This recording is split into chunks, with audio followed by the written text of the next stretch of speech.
If you're working in something where you're living off your paycheck from week to week, and you certainly don't want to have a credit card that's maxed out or anything like that.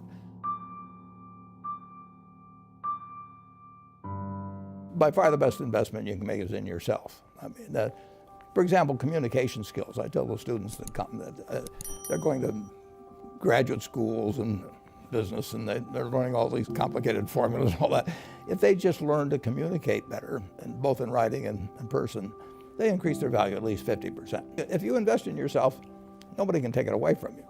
If I gave you a car, and it'd be the only car you get in the rest of your life, you'd take care of it like you can't believe. Any scratch, you'd fix that moment, you'd read the owner's manual, you'd keep a garage and do all these things. And you get exactly one mind and one body in this world.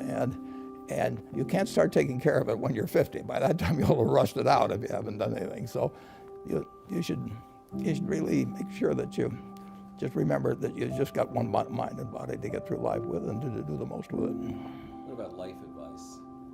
Well, life advice is, the most important thing is really who you associate with. You want to associate with people that are better than you are. I mean, basically, you'll go in the direction of the people that you associate with, and you want to have the right heroes. You want people, if you want to emulate somebody, you better pick very carefully who you want to emulate. And when, obviously, you can't pick your parents. They're going to have an enormous influence on you, but you don't get a choice on that. But you get choices as you go down the line, and who you admire, who you want to copy, and the most important for most people in terms of that decision is their spouse. It's also important in terms of a partner in business, but the partner in life is the most important one. You want to pick a spouse that's better than you are. Biggest mistakes people make when investing? Well, they try to, they just don't realize that all you have to do is just buy a cross-section of America and then never listen to people like me or read the papers or do anything subsequently. They think that because you can trade, you should trade. You buy a farm, you buy an apartment house, you can't resell it tomorrow, and the cost of moving around. Now you get something handed to you, liquidity, which is instant. You can sell, and the cost of doing it are pennies, compared to other kinds of investment activity. So because they can so easily move around, they do move around, and moving around is not smarter than investing. You have a pretty cool morning routine regarding what you have for breakfast and how prosperous you feel. What is that? I eat exactly what I like to eat.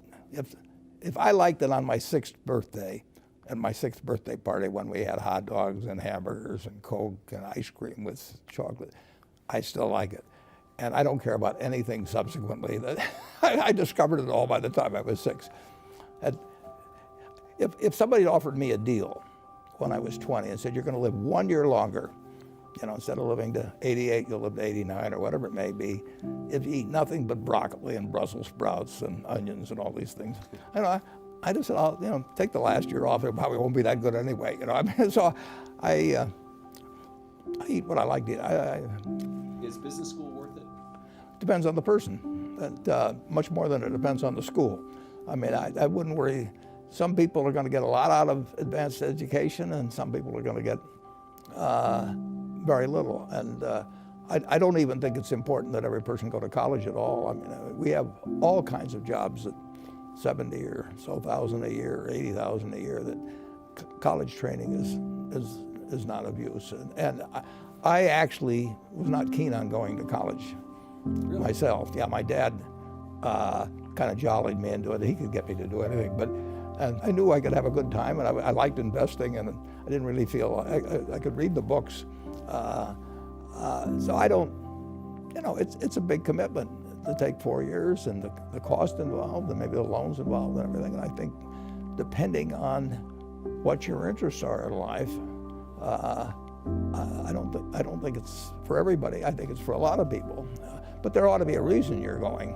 And I didn't really see much reason. If you get to be 65 or 70 and later, and the people that you want to have love you actually do love you, you're a success. I've never seen anybody that reaches that age. I mean, I'm not talking about somebody that's in extreme poverty or pain or something, but I've never seen anybody that, if they have a lot of people that love them, that is other than happy. And I've seen some very, very wealthy people that they give testimonial dinners to and name schools after and everything. And nobody loves them.